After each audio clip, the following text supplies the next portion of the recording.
When I was 19 years old, one of my best friend from high school, actually unalived himself.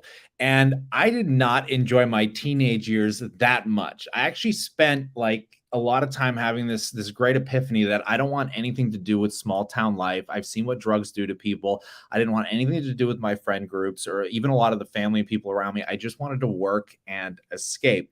That is what I dedicated most of my early 20s to. And I don't talk about it a whole lot, but it had a lot to do with my entire investing career. And I've gotten to this point now where I have found pretty much all the success that I could pretty much ask for. I mean, I got out of this small town. We just bought, this place in the city, very comfortable with. I have a beautiful wife, everything that I could generally just ask for. But in this current moment, I find myself looking back and kind of being extremely nostalgic of some of the times that I had and not actually, kindling enough relationships with a lot of people that I grew up with that, didn't really deserve that, but wasn't where my attention was lying at the time. And as you age, I think you start realizing how much family and friends really matter. And now I go back to that small town with like an extreme amount of nostalgia, visiting my family, my parents, as they're moving into retirement. And I've started reaching out to people from high school that I was really good friends with and just trying to kindle those relationships and see what they've been up to. Is a lot of them have been having kids and having families. And the reason I'm kind of getting a little bit,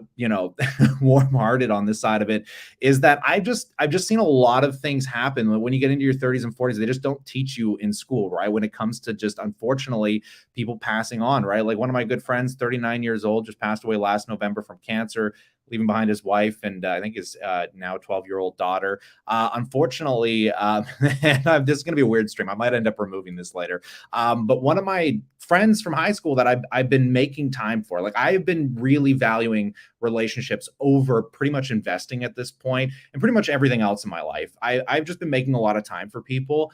And I was just yesterday playing chess with a really good friend of mine, one of my friends from another one of my friends from high school that I've been able to keep, these relationships with. And he lives a long way. Like he's like an hour and a half from where I live. But I always try and make an effort to stop him when I see my parents. And we played chess last night.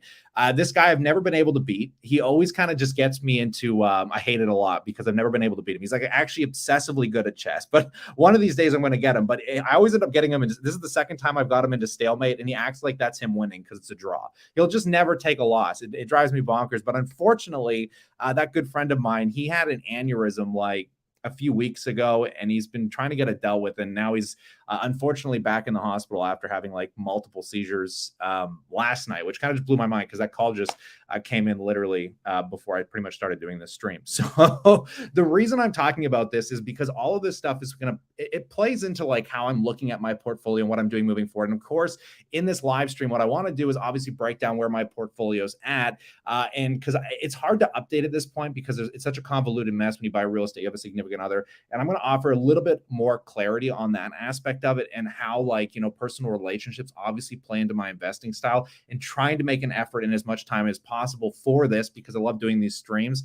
Again, I was just spending time with family before I came to do this, just trying to make my priorities. And I'm bringing this up because before we get into the portfolio, I've noticed PPC Ian, like he is definitely seeming to be always in the same kind of vibe that I'm moving into in my certain life circumstances. And I just want to break down 3 minutes of the beginning of this video because I think it's so insanely prevalent to just a lot of things that go on in my life. You might find it personally relatable, but I'll just offer some anecdotal stuff here, but just take a listen. Hey friends, I'm back. I'm a serious dividend stock ETF investor these days, exchange traded funds. It's so funny. Just 5 years ago, I was only about individual dividend stocks. And as you can see on the screen in front of you, I even filmed a video on the beautiful Ka'anapali Beach in Maui, Hawaii, about why I avoided ETFs and index funds, mutual funds, in favor of individual dividend paying stocks. Now, I don't want to forget my heritage because I love individual dividend stocks. There's a piece, it feels, of that American dream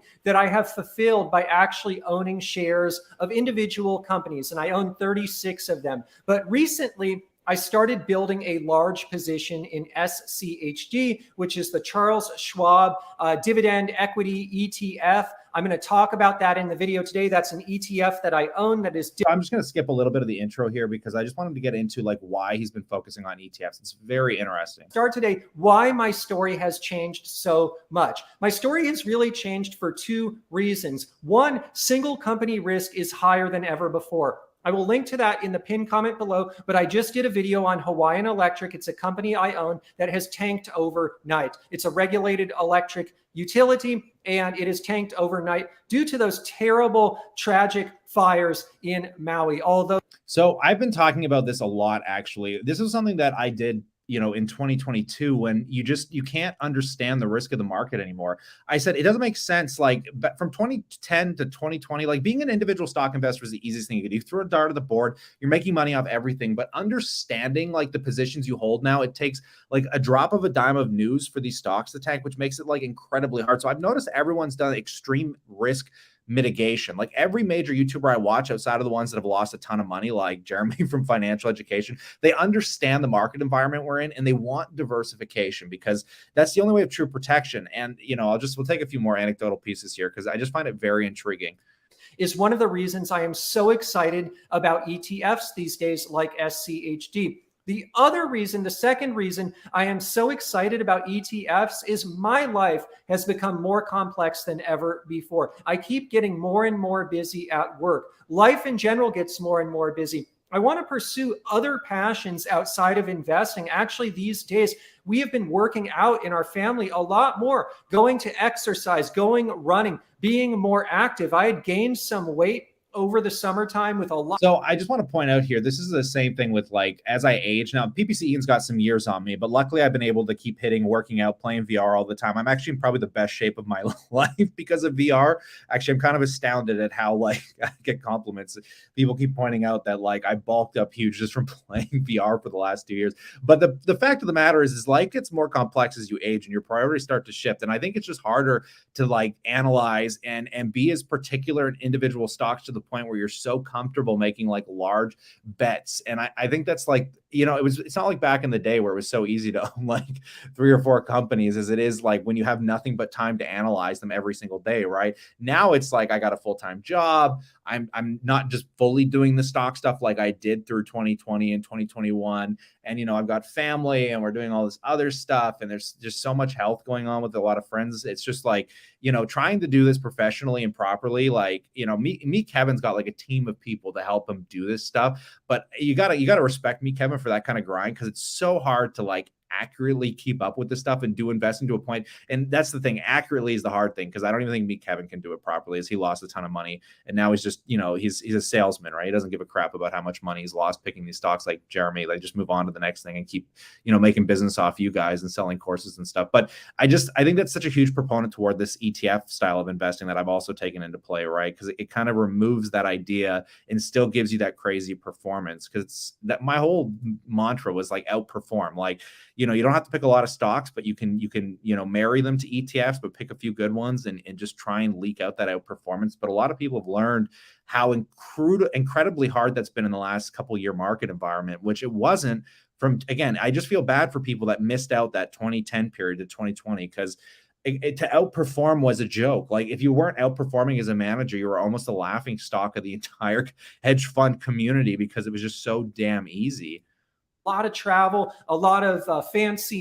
I guess the third reason I love ETFs these days, quite frankly, you're going to see in the video today with both DGRO and SCHD, is picking and choosing individual stocks. Quite frankly, it's going to be very difficult to beat these ETFs. They have performed so well over the years that why go through the process of picking individual stocks when it is so darn difficult to beat the ETFs? Now, don't get me wrong. I'm not abandoning my strategy. I continue to see my strategy as a blend of individual stocks and ETFs.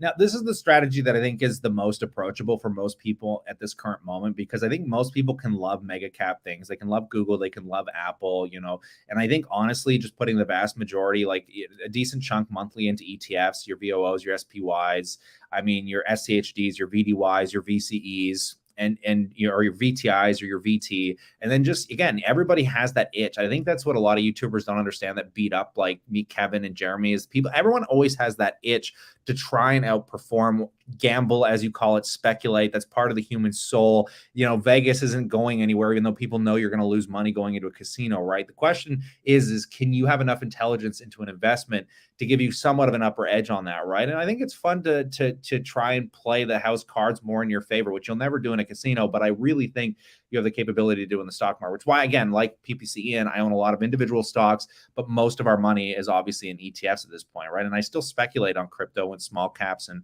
some precious metals. I love every aspect of the market, so I like having my hand in every little piece of it, right? But getting into that, let's talk about some stocks. Let's get into my 800K portfolio, which somebody's pointed out here. How did your portfolio go from 176K back up to 800K? So the problem now is I want to make those clickbait headlines of like, look at what me and my wife have done here, because it's hard to say, like, how do you conclude like asset minus liabilities? That's kind of what I'm trying to show you here. Is like if I look at all our assets, which is what I did before I made the video today, when I'm looking at a bunch of stuff, I'm like, minus any liability we have, how much do we actually have? Because there's so much that I just don't include in my portfolio. And kind of let's just get into this real quick. So this is what I've been showing on Patreon, which isn't actually accurate at all.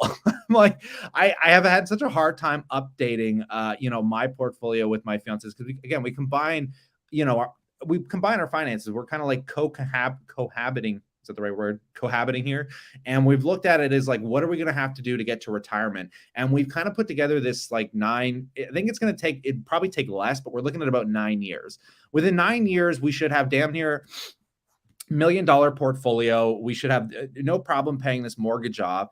But, when I'm looking at the current moment, I don't include a lot of things in this portfolio. I don't include the emergency fund, which basically our realtor gave us half of his check, which was like 8 or 9 grand. We didn't spend nearly as much as we budgeted for furniture, which was astounding. Like, I mean, my fiance is a gem when it comes to furniture hunting, because we barely spent a few grand and we pretty much almost furnished the entire place.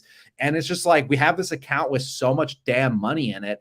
I'm like, I don't include it in any of our portfolio updates or anything. I'm like, look, like this is too much. Like, we have too much money. Like, what are we going to do? So we got an option to pay off 50% of our mortgage each year, an extra 15%, which this year is like 35 grand. And I'm like, we just started the mortgage literally 2 weeks ago. How about we just take 35 grand right now and just wipe that off? Like, it'll save us like $200 a month. Like, let's just do that right now. Forget about it. We don't include it on anything. We're not investing it. It's part of an emergency fund, and we'd still have a decent emergency fund left over. So we're like, you know what? Well, let's do that. So that's kind of where we're at with that part of the capital. So I'm trying to include that in this asset minus liability kind of construction here, because what I don't also show in here is a lot of my fiance's stocks. She's got a pretty topped up RSP that I do not include in here. We have that stuff's managed privately with like third parties, which also removes some of our own stupidity risk. I mean, I am the most diversified person you're ever going to meet. I literally have money in 4 of the largest Canadian banks, and we have money with other people managing money for us. So it's like, we're super like in this position where it's hard to keep track of it all, but it's super safe. It's super diversified. There's just so many barriers in case one bank goes under. If you do have a catastrophe with a bank, well, we're using TD, we're using Royal Bank, we're using Bank of Nova Scotia, we're using Canadian Imperial Bank, we're using like so many different, aspects here. We've got line of credits lined up. I mean, we've got, there's just a lot going on. So I just sat down, I looked at the mortgage side of it. I said, look, after paying off this extra bit, how much equity do we actually have in this property? How much cash do we have? How much all this other stuff? And I'm probably still ballparking. I mean, I'm probably not even accurate, but I was kind of blown away to see that we have over $800,000 in assets, right? Between us, which is pretty astounding. And it's kind of mind boggling to me. Again, we're talking about Canadian dollars. Don't get overexcited. I'm not trying to be egotistical here. I'm not trying to like gloat, because a lot of US people are like, oh, that's incredible. It's like, yeah, maybe it's like closer to 600,000 US maybe, but still very blessed to be in this position. And I just wanted to share those updates with you guys and kind of what we plan on doing moving forward here, which is primarily just getting into that gist of starting to put away $1,000 a month between me and my fiance. So about 24,000 a year. With the portfolio we already have, excluding like RSPs and all this other money, like we'll easily have, if we get a 10% rate of return over the next 9 years, primarily from SCHD, VOO, VDY, some of these I think BDY is closer to 7 or 8% doubling, but that's why we're kind of focused on these bigger ETFs. But if we can achieve that, compound calculator says, even with me kind of ballparking and lowering some of the numbers, that we should have around an $800,000-900,000 portfolio, presuming we don't have a lost decade. There's always speculation in the market, which is why I also like focusing on some dividends. But presuming everything goes beautifully and we're able to continue to put these massive down payments into the mortgage each year and things keep going, which there's no guarantee. That's why we have an emergency fund, because God knows I'm going to lose my job. My fiance might lose her job in 9 years. Who the hell? I don't even know what's going to happen next year. All right. So you got to be a little cautious. But nonetheless, like, if everything projects out and we work frugally and we continue to do what we should reach fire before we're 40. That's the end goal here, right? And we've worked very hard to get into the position we're in now, let alone, like somebody mentioned in here, which is time to have kids. I saw that. And again, that's a conversation that comes up once in a while. If that comes into play, that'll change all these projections. There's no guarantee of anything here. But like I said, we're very blessed from the last decade of hard work that we put into our lives is finally put us in a position to be where we're at today. Which again, there's way bigger YouTubers out there. Meet Kevin. I know so many guys out there that are already worth millions that are my age. And like I said, you can't compare yourself. You just kind of got to look at where you're at and you learn from these people and kind of use it as stepping stones. But because like I said, I know people that are my age that are well beyond this. But again, very blessed. I'm very thankful. So let's get into some news here itself. I hope that offered some clarity into the portfolio side of it. Probably didn't, because I don't even have full clarity on it.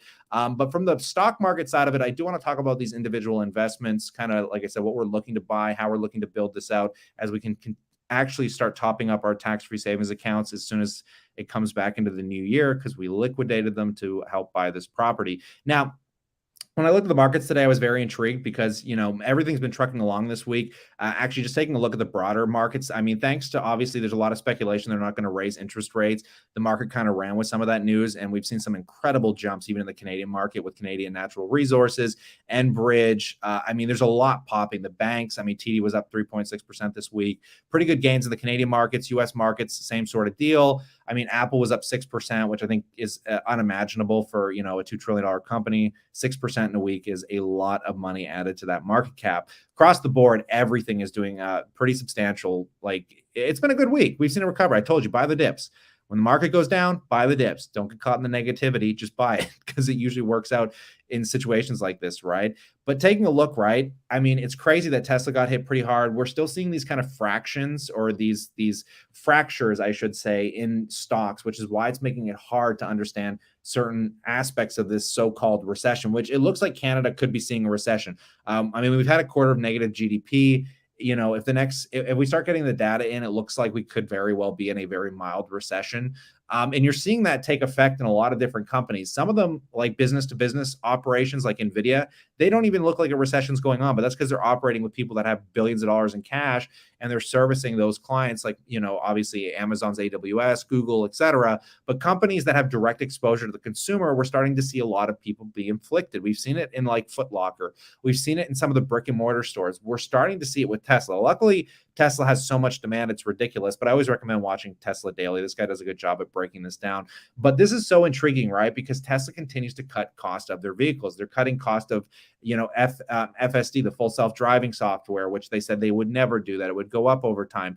Twitter's starting to kind of light up in a little storm, saying, oh my God, you're lowering the value of my car, the resale value, and I have to pay, crazy insurance premiums because I paid this much a year ago. And to put it in perspective, I mean, we're talking about pretty big changes year over year. I mean, look at so I'm just sharing you this little chart here, but since 2022, if you take a look here, so the 2022 is the far line, we can see that like the Model S, which is like, obviously you got Plaid, you got the Model X long range. I mean, these two here, Model S, Model X, let's just say, I mean, they've lost $20,000 to $40,000 in value. It's kind of incredible that, they've come down that much within just a given year. So, I mean, you bought these cars last year, and you want to talk about price depreciation. There was a time where Teslas were appreciating in value, but if you bought the premium brand vehicle thinking this thing's going to be hot, it's going to have crazy resale, it's going to be like a Lambo of the Tesla world.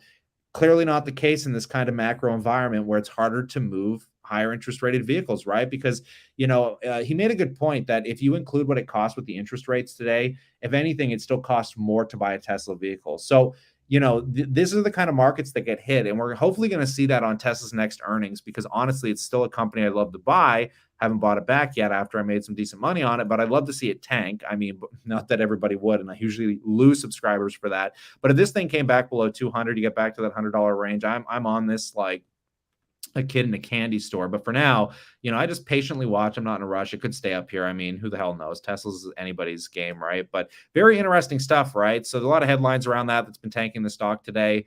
I'd love to know what your guys' opinion on it is. It's really weird because like there's record revenues coming out of the auto companies, but at the same time, it's like, it's harder and more expensive to get a vehicle. I got to listen to GM's earnings. I'm like, how are GM and Ford hitting record revenues? Their margins are getting hit. I mean, their EPS isn't growing like in any major direction, but revenues somehow continue to go up. And I'm like, there's just so much going on in the economy. I have a hard time wrapping my head around it at this point. It's like every week, if you're not reading the news, you're already outdated, right? I work for Honda. Interest rates have not affected us. Makes me sick seeing $1,300 a month payments people take. Yeah, that could be the case too, right? Are people pushing themselves closer to paycheck to paycheck? I mean, that's the weird thing too. It's like me and my fiance, we go to the movies, and we're those kind of people that, we bring snacks from the dollar store. We're the kind of people that are buying used vehicles, yet, the entire economy is propped up by people that don't give a crap about what we're doing. Like, there's people going to the movies, they're buying their snacks at the table there for like 3 times the price. There's people going to Vegas and gambling, knowing they're going to lose their money.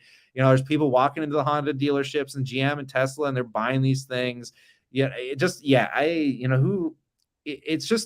always been that way. And you kind of got to be grateful for those people, because they're the reason we're getting rich and the reason that we can retire early and the reason we're kind of in the position we're in. But it's hard stomaching, how people, because there's no financial education. There's no financial advisor at an auto dealership. They don't care how young or old you are. They just want to sign you up because it's backed by an asset. And if you screw up, they rip it out from you, and you're screwed forever, lose your credit. They take everything from you, right? It's kind of a scuzzy little realm of things, but very interesting discussion. But we'll talk about a few of the stocks here too, right? I wouldn't mind just iterating the banks here as well. I mean, the Canadian banks have pretty much all posted earnings at this point. And when we're talking about like the economy falling apart, it's weird because it's kind of same with National Bank. I was pointing this out that nobody's talking about this, but it kind of blows my mind.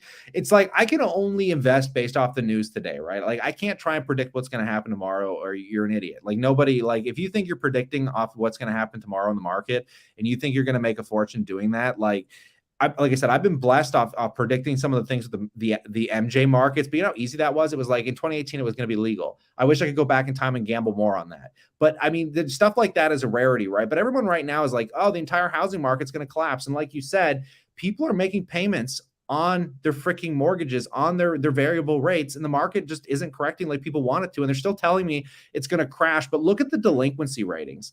This is what just blew my mind. I mean, you look at gross impaired loans on residential mortgages, they are almost half as lower as they were during the pandemic. The pandemic was worse for mortgages than this high interest rate environment currently with delinquency ratings. And we've had a good, solid, damn near year of interest rates going just nothing but up. And it's like you've seen a couple percentage points over the last few quarters tick up in like delinquency ratings. It's like, it's kind of mind blowing. Like when you look at the risk, a lot of the risk is in like personal lending, business and government loans. I mean, that seems to be where a lot of it is, right? I mean, look at CIBC's First Caribbean. I don't even know what First Caribbean is. And even that's been declining in risk. So, I mean, like, it just doesn't make any sense. It's like the whole world's falling apart. Real estate is going to collapse. And the banks are like, the delinquency ratings aren't any worse than they were during the pandemic. I mean, calm down, folks. It's like, and here they are tanking because of loan loss provisions. Blows my mind. I do want to point out that my parents are heading into their retirement right now. And it's a very interesting time to be retiring. So, I mean, we're looking at a bunch of retirement options, and I'm honestly, if interest rates go much higher, I would be all over bonds and GICs. But right now, because you can get such high dividends out of the market, I'm more intrigued by just owning stocks, because then they don't have to worry about resetting in 2, 3, 5 year, GIC rates. I'd rather just put it in the market where you never have to reset anything. You don't have to worry about it. You just pull the dividends and the cash as it comes in out of the account, and you just never touch the principal, right? And we've been looking at a bunch of different stuff, and it's just neat to see like some of the comparable performances, right? Because like talking about SCHD, which it'd be good to get some growth vectors in there. We always talk about like my mom is just all about dividends, but I constantly remind her that like once you meet your minimum goals of like what you need to do to retire, like you need to start looking at growth vectors to your portfolio because dividends are not the end all be all. And I still don't think they are in retirement either. I'm like, buy the S&P because when the economy turns back around, you see self-driving, you see robotics, AI, all this stuff actually starts taking off the next 5 to 10 years. I'm like the value creation and where that could take the S&P and the US economy is going to be ever greater, in my opinion. It might not be, but with that extra money, put it in the S&P. You get a little bit of a dividend, and when the market goes up a lot, and you guys want to go on a trip, you want to buy something, a new vehicle, whatever, you just liquidate some of it, right? And you just live off the dividends to cover your base expense. Plus, my dad's going to get, obviously, here in Canada, we obviously have the Canadian pension plan. They're going to have a lot of different income sources. So I'm like, don't just focus on these super high yield stocks because obviously they do come with some risk. So I'm trying to, talk about things like, VDY. And I just want to point out that I love SCHD and I love VDY because they prove that, dividends can be a huge proponent toward income, especially if it's in a tax advantaged account where you're not losing it to the government. And I'll show you what I mean by that. Like VDY, for those Canadians out there, this is just a Canadian focused, high dividend ETF that pretty much holds all the biggest Canadian, dividend stocks, which are the largest companies in Canada, your Royal Bank, your Toronto Dominion, your Enbridge, Suncor, BCE, really boring companies, mostly in energy and financials. But I want to point something out to you. If we look at the return rate on this, look at this. Since inception, it's neat to see that basically from 2012, it's almost a full 10-year period. You're talking about, a $25,000 gain with the dividends, right? I think these are dividends. I'm not sure if these are reinvested. I'd have to double check to see if these are reinvested, but still 25,000, right? You've over doubled your money in a decade with this dividend ETF. And then you go look at something like VCE, which is the Canadian focused growth ETF. And it's crazy the comparable performance of these, right? And it kind of reminds me of like SCHD over the last decade compared to VOO. I mean, you take a look at this, and again, here from 2012, right? So similar performance all the way till today, and you're only up 24,700. So VCE is just slightly underperformed VDY, but they're almost exactly in line. So I love that Dave Ramsey idea of like you want a little bit of everything, man. You do want the growth aspect of the market for when it's flying, but you definitely want dividends and growth. So I really figure you can pick maybe 3 or 4 ETFs and basically get all the exposure you're ever going to need to the market. I'm not like a VT until you die sort of a guy. I don't want like the whole market or the global market. I still like just kind of vectoring it. Because I like yielding higher growth income and I like having exposure to the big tech companies. And that's kind of just how I'm going to framework my portfolio as well, right? Like I wouldn't do anything different for my parents than I do for myself, right? So I'm looking to, again, vector some of the individual dividend stocks. I'm looking at some of these more speculative. I'm even looking at buying more crypto right now, to be honest. I'm kind of in that more speculative mode because I'm just looking at some of these and, I'm like, yeah, maybe it's worth just throwing a little bit in it to gamble with and just hold it long term because there's just so much opportunity out there I see in this market environment that I don't know why so many people are sitting on cash.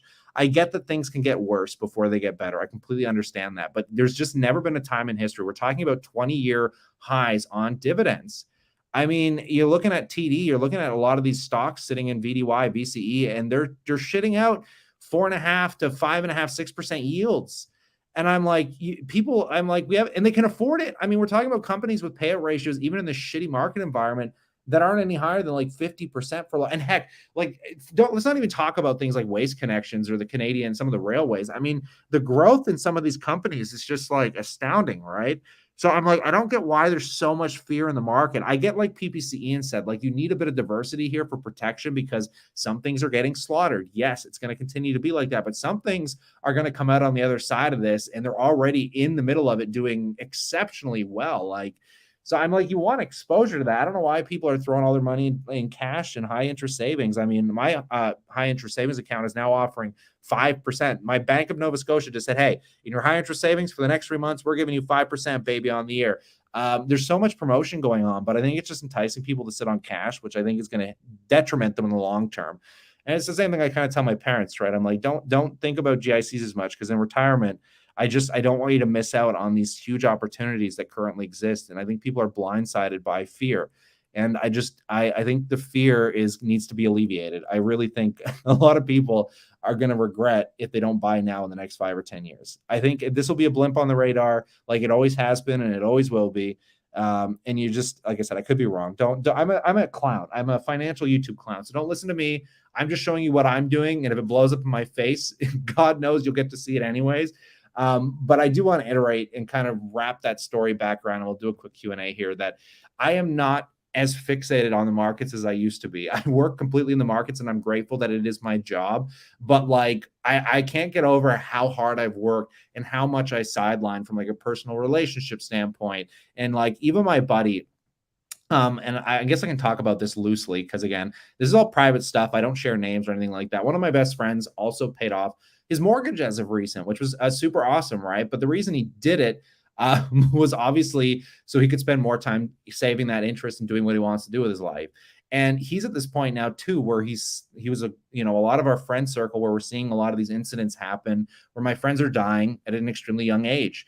And it motivates you in a way where like it wakes you up to that reality that money is completely pointless. Like it's so funny how when you're younger, you're so fixated on those goals. And when you start achieving them, it's kind of like amazing and you feel great about it. But then when you look back, you're like, okay, I had a good time period to dedicate to this. And I call it your 10-year prison sentence. I think you have to dedicate 10 years of your life to financial independence because it's impossible to get anywhere. Again, I'm talking about an extreme here because I gave it a little more extreme than most people probably would. But if you want early financial independence, you want to be a millionaire in 10 to 20 years, you got to sacrifice a first decade of extreme frugality. And you just have to give up as much as you can and save like 50+% of your income. If you do that for 50 years, or for 10 years, the next 10, 20 years of your life, I'm trying to be an example of it, right? Like I'm not a multimillionaire. I'm not me, Kevin, but my God, for the hard work that I put in, you can kind of see that coming into play. But dedicating that time and the sacrificing and the amount of work I had to put in my 20s, it made me give up so much from stuff that I didn't think was as important as I'm realizing it is today, right? Because you don't know what that timeline looks like. I'm working with an insurance company right now that's printing so much damn money. They basically buy certain insurance policies of other companies and they run formulas on how much life you potentially have left. And they're just printing money on projecting people's life expectancies out. And it's kind of just like, it's that mortality that you're facing. And when you see people that are my age, that, like I said, my one of my best friends right now, is in the hospital. And I don't know if the guy's going to come out of this. I'm horrified. I talked to his family and he's sedated and I told them when they go over there and just let me know when he's good. And obviously I'll drop in. Right. But like when you get those phone calls, it's like, you just like, you don't want to go on a spending spree and blow up all the hard work you've done, but you definitely just want to take a step back and say like, I'm not going to prioritize this crap anymore. Like I'm not going to give up all this time that I have to get here and continue to do so for the next 10 years because too many of these people I know don't have 10 years. So I'm going to dedicate a good chunk of my personal time to that over working like I have been. So anyway, let's do a few Q&As here, folks, and see what's going on because this has been a different stream. It's been a different day, though, I might say. But it's the Buddhists say it's all temporary. The impermanence of things. Yes. I think, what do they say? You live two lives. And you start living the second life when you realize you only have one life. Because when you're young, you're so ignorant to like how short time truly is. And then you eventually wake up and realize that, oh shit, I'm not here for very long. And then you really start, I think, living or realizing like, we joke about this a lot. Like when I was, I think it was, how old was I? I must have been like 9 or 10 when my grandfather passed away. And it's weird when you're a kid how you look at death because you just don't appreciate or understand it, I think. Because when my grandfather passed away, to me, and I know it's bad, but I was a kid, so don't blame me. But the only thought I had was, ooh, a day off school. Like I just didn't understand the impact or the prevalence that really had. So I think at some point in your adulthood, it really kind of smacks you upside the head and reality sets in. Oh my God, you are worse than a banker and a lawyer put together. You betting on people's lives. I'm not betting on people's lives. I hope people will have longevity in their life, man. I wouldn't, well, I mean, you're betting every day you walk out the house. I mean, every day is a gamble. Everything is speculative, isn't it? I mean, every day you're gambling that when you walk across the street, some guy's not going to run the red. I mean, everything is a speculation when it boils down to it. So you got to enjoy it. You got to live it. You got to experience it. Just saw new pics of the well. Yeah, we're gonna go visit the well. This is such a weird stream. I'm really sorry. I hope doesn't come out wrong. I need to double check this and maybe not post this. But Ryokan, yeah, if you guys aren't big fans of Ryokan, pretty much these vertical cities that are happening now with residential office upstairs and full malls downstairs. You never have to leave your building anymore. Yeah, I'm gonna go check out the well. I think they're almost completed it. We're very much looking forward to these new ways of living in these cities in the skies now that they're building downtown, and Ryokan's a big proponent of that. And thank God, obviously, we still hold our Ryokan stock to some extent. I love me my Ryokan. What's in your parents' retirement portfolio right now? A crap ton of real estate. They're waiting for the real estate to close, and then they're going to have a lot of money because, like most Canadians, their retirement is in their real estate. But luckily, the deal is signed. They've got the deposit. There's going to be closing dates. And they're pretty reassured at this point. So, yeah, we're just kind of figuring out what they're going to do with a certain aspect, because they're obviously going to go buy, they're going to downsize, and they're going to have a large sum of cash, and we're just going to try and figure out how to invest that appropriately. And again, I've advised them to do this very patiently as well. I think a lot of people want to rush into this market too, but I said, look, it's too much money. Don't throw it all in at once, right? Like, just figure out how you want to invest it, figure out the percentage allocation, and spend the next 3 to 6 months. And every month, just buy it so you're getting the average. Because God knows you could have bought the banks 3 months ago and you could have loaded up on TD and all that, and it just tanked even lower. You don't want to miss out on those opportunities, right? Yeah, that's called the well at the Ryokan Center there. Quick question. If you were to invest in Tesla for long term, would you put it in your TFSA, RSP, or both? I'd probably put it in my TFSA because the capital gain growth I wouldn't want to have to pay tax on. Like my RSP plan is, because by 71, I think you have to liquidate your entire registered retirement savings plan. But honestly, what I would look to do is I want to retire earlier, right? So I'm going to actually draw money out of my RSP way earlier than that, probably in my 40s. And the way I'm going to do it is you have to pay tax on that because it's a deferred tax account. So I'm just going to draw it out and pay the tax. But when it comes to like growth vehicles, like that's why I'm right now, I basically have my dividend ETF in my RSP because I want to pull those dividends out and not touch the principal. And then when I get to 70, I'll probably start pulling the principal out, but I just want to start being able to draw against it. Whereas with growth vehicles, like I don't want to see huge gain. If I'm going to speculate a bit, and I wouldn't put all your money in your TFSA in Tesla, that would be stupid, but put a reasonable, healthy percentage that you're happy with. And if that thing goes to the moon in the next 10, 15, or 20 years, yeah, I mean, great. You can pull it out, and that huge capital gain is 100% tax-free. Whereas in your RRSP, it's going to be taxed at your income bracket rate. So if you make a huge gain, you don't want to be pulling it out of your RSP. You want to be pulling it out of your TFSA, which is why in my TFSA, I'm going to focus more on the S&P 500 and things like the QQQ ETF. Like I want to hold most of my growth vehicles. Actually, it's kind of counterintuitive because most people think they want to hold their dividend stocks in their TFSA, but I'll diversify it, right? Like I'm going to put VDY in my TFSA. I'll buy that back. And I made a video about this, right? Like I'm going to divvy up half my funds, half Canadian markets, half US markets, and half of my US market funds are going to go into growth vectors like the QQQ ETF and, the S&P 500. We'll see what I actually end up doing, but that's kind of the framework that I'm going into that with. But nonetheless, I think we're scrolling back up here because we're seeing some of the Honda stuff. But I do appreciate all of you guys talking. Yeah, take out.